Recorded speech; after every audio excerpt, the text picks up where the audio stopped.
آج ذی الحجہ کی 18 تاریخ ہے۔ آج کی تاریخ کو دو اہم چیزوں سے نسبت ہے۔ پہلی نسبت تو یہ ہے کہ رسول پاک علیہ السلام حجۃ الوداع کے بعد، حج ہونے کے بعد جب واپس مدینہ منورہ تشریف لا رہے تھے تو ایک درمیان میں مقام ہے جس کو غدیر خم کہا کرتے ہیں۔ اس مقام پر رسول پاک علیہ السلام نے ایک اعلیٰ خطبہ عطا فرمایا، بلیغ خطبہ ارشاد فرمایا۔ اسی خطبے میں رسول پاک علیہ السلام نے تمام صحابہ کرام کے درمیان میں یہ اعلان فرمایا، حضرت سیدنا علی مرتضیٰ رضی اللہ تعالیٰ عنہ کے متعلق سرکار مدینہ صلی اللہ علیہ وسلم نے ارشاد فرمایا، من کنت مولاہ فعلی مولا، کہ لوگوں میں جس کا مولا ہوں علی بھی اس کا مولا ہے۔ اسی حدیث پاک کے پیش نظر حضرت سیدنا علی مرتضیٰ رضی اللہ تعالیٰ عنہ کو مولائے کائنات کا لقب دیا گیا ہے۔ تو رسول پاک علیہ السلام نے آج ہی کی تاریخ میں حضرت سیدنا علی مرتضیٰ شیر خدا شہنشاہ ولایت سیدنا علی مرتضیٰ رضی اللہ تعالیٰ عنہ کے متعلق فرمایا کہ میں جس کا مولا ہوں علی بھی اس کا مولا ہے۔ تو اسی لیے حضرت سیدنا علی مرتضیٰ رضی اللہ تعالیٰ عنہ سے آج کے دن کو خاص نسبت ہے، اور آج ہی کی تاریخ میں 18 ذی الحجہ کی تاریخ میں خلیفہ سوم امیر المومنین حضرت سیدنا عثمان غنی رضی اللہ تعالیٰ عنہ کی شہادت کی تاریخ ہے۔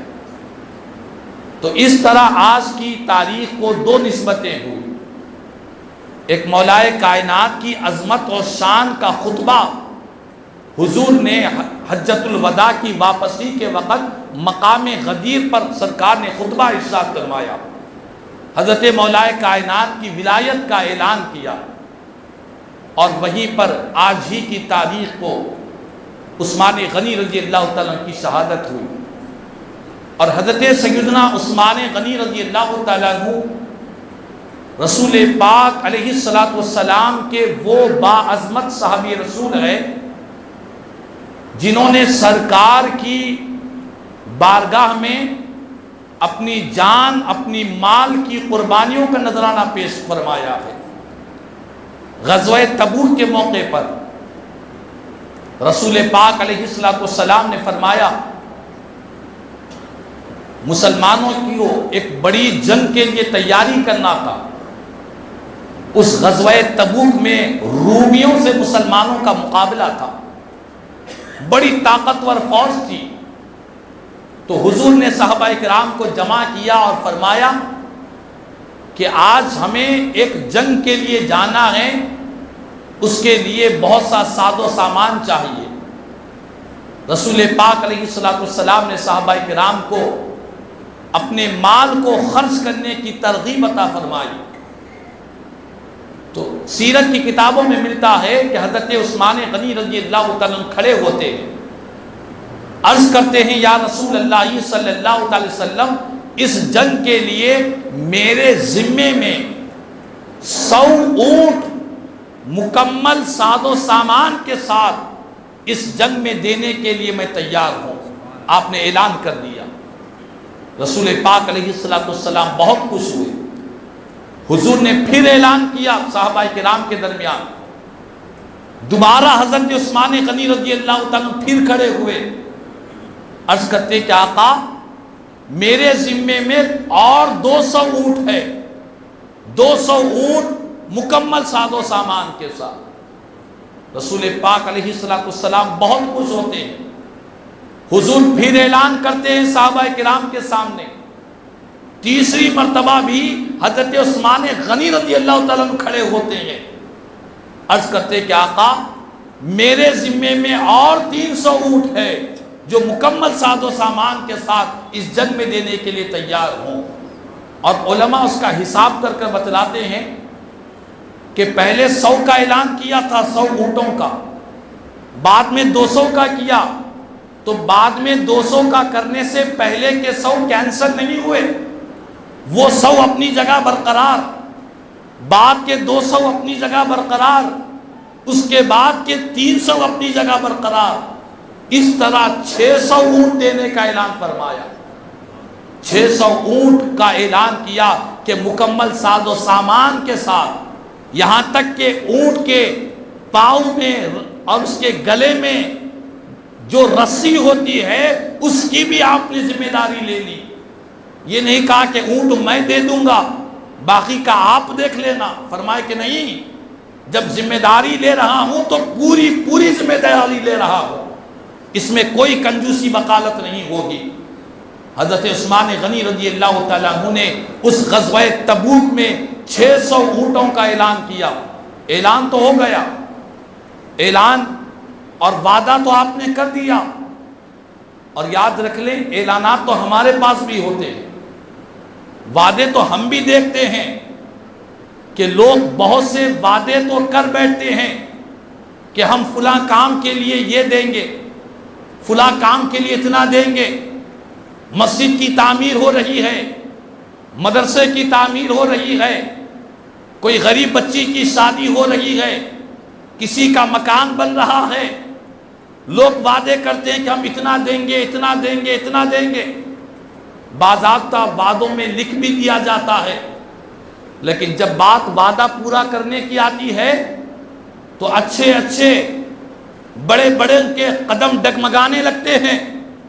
جب وعدہ پورا کرنے کی بات آتی ہے چہرے کو چھپاتے لوگ پھرتے ہیں اور انجان مارتے ہوئے نظر آتے ہیں۔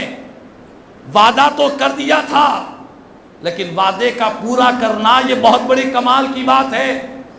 قربان جائے خلیفہ سوم امیر المومنین حضرت سیدنا عثمان غنی رضی اللہ تعالیٰ عنہ نے 600 اونٹوں کا وعدہ کیا، اعلان کیا کہ میں 600 اونٹ دوں گا۔ جب وعدہ پورا کرنے کی بات آئی تو حضرت عثمان غنی رضی اللہ تعالیٰ عنہ نے 600 اونٹ نہیں دیے، بلکہ سیرت کی کتابوں میں لکھا ہے کہ 900 سے زیادہ اونٹوں کو پیش کیا۔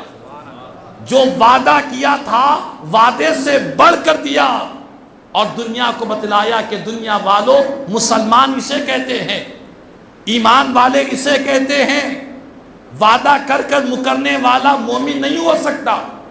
حدیث پاک ہے میرے آقا کریم صلی اللہ علیہ وسلم نے فرمایا کہ منافق کی علامتیں ہیں کہ جب وعدہ کرے تو وعدہ کی خلاف ورزی کرے، اور قرآن میں اللہ پاک فرماتا ہے وَأَوْفُوا بِالْعَهْدِ إِنَّ الْعَهْدَ كَانَ مَسْئُولًا، کہ اے میرے بندو اپنے کیے ہوئے وعدوں کو پورا کرو، بے شک جو تم وعدہ کرتے ہو لوگوں سے، انسانوں سے، خدا کے بندوں سے، چاہے انفرادی طور پر کرے یا اجتماعی طور پر کرے، وعدہ پورا کرو، بے شک قیامت کے دن تمہارے وعدوں کے بارے میں بھی اللہ کی بارگاہ میں سوال ہونے والا ہے۔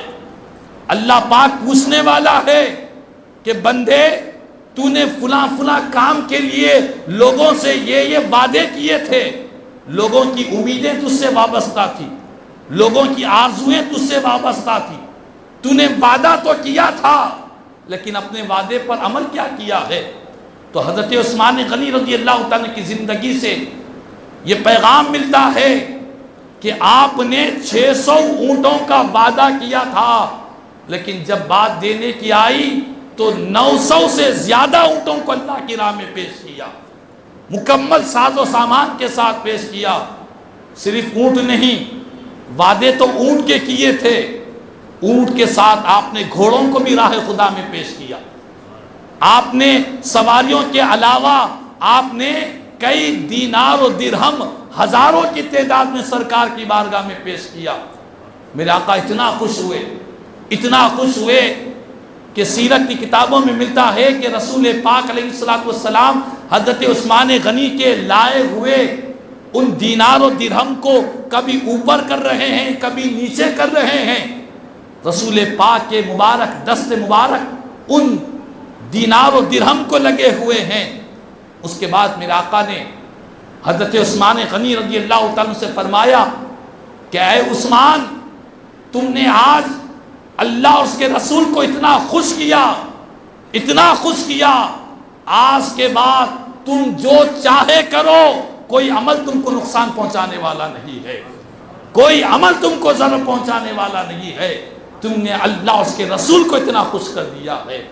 تو معلوم یہ ہوا حضرت عثمان غنی رضی اللہ تعالیٰ عنہ نے قیامت تک آنے والے عثمان غنی سے عقیدت اور محبت رکھنے والے حضور کے غلاموں کو، عاشقوں کو، سرکار کے وفاداروں کو یہ پیغام دیا کہ اے دنیا کے مالداروں، مال و دولت جمع کرنا کوئی بری بات نہیں ہے. مال و دولت جمع کیا جائے، مال و دولت کو کمایا جائے، حاصل کیا جائے، اسے محفوظ کیا جائے، یہ کوئی خرابی کی بات نہیں ہے. خرابی کی بات اس وقت ہوگی، یہی مال و دولت تباہی اس وقت لے کر آئے گی کہ مال و دولت کی محبت میں انسان اللہ اور اس کے رسول کی محبت کو نکال بیٹھے. جس کے سینے میں مال و دولت کی محبت کا غلبہ ہو جائے گا، اللہ اور اس کے رسول کی محبت کم ہو جائے گی. مال کما رہا ہے صرف اپنے عیش و آرام کے لیے، مال کما رہا ہے صرف اپنی راحتوں کے لیے، مال حاصل کر رہا ہے صرف اپنی خواہشات کو پوری کرنے کے لیے. فرمایا ایسے مال کمانے والے نہ بنو. مال جمع کرنا ہو تو عثمان غنی کے دامن کو تھام لو، مال کو حاصل کرنا ہو فیضان عثمان غنی کو اپنے سینے میں بسا لو کہ اللہ اس کے رسول کی رضا کے لیے جب بھی مال خرچ کرنے کی بات آئی، حضرت عثمان غنی رضی اللہ تعالیٰ عنہ نے راہ خدا میں خوب مال کو خرچ کیا ہے. کوئی کنجوسی نہیں کی، کوئی بخالت نہیں فرمائی ہے. اور یہی نہیں، سیرت کی کتابوں میں ہے حضرت عثمان غنی رضی اللہ تعالیٰ عنہ کو ایسی خصوصی شان ملی، ایسا خصوصی وصف ملا، ایسا خصوصی امتیاز ملا کہ علماء کہتے ہیں حضرت آدم علیہ السلام سے لے کر قیامت تک کسی انسان کو یہ خصوصی شرف نہیں ملا جو حضرت عثمان غنی رضی اللہ عنہ کو اللہ نے عطا فرمایا. وہ کون سا خصوصی شان ہے؟ تو فرمایا کہ رسول پاک علیہ السلام کی 2 شہزادیوں سے آپ نے ایک کے بعد ایک نکاح فرمایا ہے. حضور کی پہلی صاحبزادی حضرت رقیہ رضی اللہ تعالیٰ عنہ سے آپ کا نکاح ہوا. اس کے بعد چند سالوں کے بعد حضرت رقیہ رضی اللہ تعالیٰ عنہ کا وصال ہوا. حضور نے پھر اپنی دوسری صاحبزادی حضرت ام کلثوم رضی اللہ تعالیٰ عنہ سے بھی عثمان غنی رضی اللہ تعالیٰ عنہ کا نکاح کیا. اور اس کے بعد سرکار نے کیا فرمایا؟ اللہ اکبر. میرے آقا نے فرمایا کہ اے عثمان، تم اتنے اچھے ہو، تمہارے اخلاق، تمہارے کردار، تمہاری سیرت، تمہارا معاملہ اتنا اچھا ہے، اتنا بہتر ہے. اگر میری 100 بیٹیاں بھی ہوتی اور ان 100 بیٹیوں کا ایک کے بعد ایک انتقال ہوتا جاتا، میں اپنی 100 صاحبزادیوں کا بھی نکاح تم سے فرما دیا کرتا، 100 بیٹیوں کا بھی نکاح تم سے کیا کرتا. اللہ اکبر. اسی لیے آپ کو ذو النورین کہتے ہیں، 2 نور والا. کائنات میں کسی انسان کو یہ شرف نہیں ملا کہ ایک نبی کی 2 شہزادیوں سے جنہوں نے نکاح کیا ہو. کسی انسان کو یہ شرف نہیں ملا جو حضرت عثمان غنی رضی اللہ تعالیٰ کو اللہ نے عطا فرمایا ہے. تو بہرحال اسی لیے عاشق صادق نے کہا، نور کی سرکار سے پایا ہے 2 سالہ نور کا. عثمان غنی کی عظمت کے متعلق، نور کی سرکار سے پایا ہے 2 سالہ نور کا، ہو مبارک تم کو ذو النورین جوڑا نور کا. اے عثمان غنی، اے ذو النورین، تم کو اللہ نے ایک نور نہیں بلکہ 2 نور عطا فرمائے ہیں. ایک حضرت رقیہ رضی اللہ تعالیٰ عنہ، دوسرے حضرت ام کلثوم رضی اللہ تعالیٰ عنہ، یہ دونوں رسول پاک کی شہزادیاں ہیں۔ تو بہرحال حضرت عثمان غنی رضی اللہ تعالیٰ عنہ رسول پاک کے وہ چہیتے، وہ حضور سے محبت کرنے والے، 18 ذی الحج کو سرکار نے پہلے ہی بشارت دی تھی کہ اے عثمان تم کو شہید کیا جائے گا۔ دیکھیں غیب بتانے والے آقا کی شان علم غیبی پر قربان جائے، حضور نے عثمان غنی رضی اللہ تعالیٰ کی زندگی میں فرمایا کہ اے عثمان تم کو شہید کیا جائے گا۔ جس وقت تم کو شہید کیا جائے گا اس وقت تم قرآن کی تلاوت کرتے رہو گے، اور قرآن کی یہ آیت فَسَيَكْفِيكَهُمُ اللَّهُ پہلے پارے کے آخری صفحے کی آیت ہے، اس آیت کو تم پڑھتے رہو گے ظالم لوگ تم کو شہید کر دیں گے۔ جیسے سرکار نے فرمایا اسی حالت میں، روزے کی حالت میں حضرت عثمان غنی رضی اللہ تعالیٰ عنہ قرآن کی تلاوت کر رہے ہیں، فَسَيَكْفِيكَهُمُ اللَّهُ ادھر زبان سے نکل رہا ہے، اور ظالم بلوائی عثمان غنی رضی اللہ تعالیٰ کو شہید کر رہے ہیں۔ اور حضور نے فرمایا تھا اے عثمان تمہارے جنازے میں انسان تو انسان ہے، اللہ کی نورانی مخلوق فرشتے بھی تمہارے جنازے میں شریک رہیں گے، فرشتے بھی تمہارے جنازے میں حاضر ہوں گے۔ حضرت عثمان غنی رضی اللہ تعالیٰ عنہ ایسے باعظمت صحابی رسول، 18 ذی الحج کو آپ کے وصال مقدس کی تاریخ ہے، تو ہم تمام کو چاہیے کہ آج کی تاریخ میں حضرت عثمان غنی کا ذکر کے ساتھ ساتھ اپنے گھروں میں ان کے لیے فاتحہ خوانی کا اہتمام کرے، فیضان عثمان غنی رضی اللہ تعالیٰ سے مالا مال ہو۔ اللہ پاک سے دعا ہے کہ اللہ تعالیٰ ہم سب کو حضرت سیدنا عثمان غنی رضی اللہ تعالیٰ عنہ کے اخلاق و کردار کو اپنانے کی توفیق عطا فرمائے، آپ کی پاکیزہ زندگی کو اپنی زندگیوں میں داخل کرنے کی توفیق عطا فرمائے، کہنے سننے سے زیادہ مجھے ہم تمام کو عمل کی توفیق عطا فرما۔ آمین ثم آمین۔ خدا الحمدللہ رب العالمین وما علینا الا البلاغ۔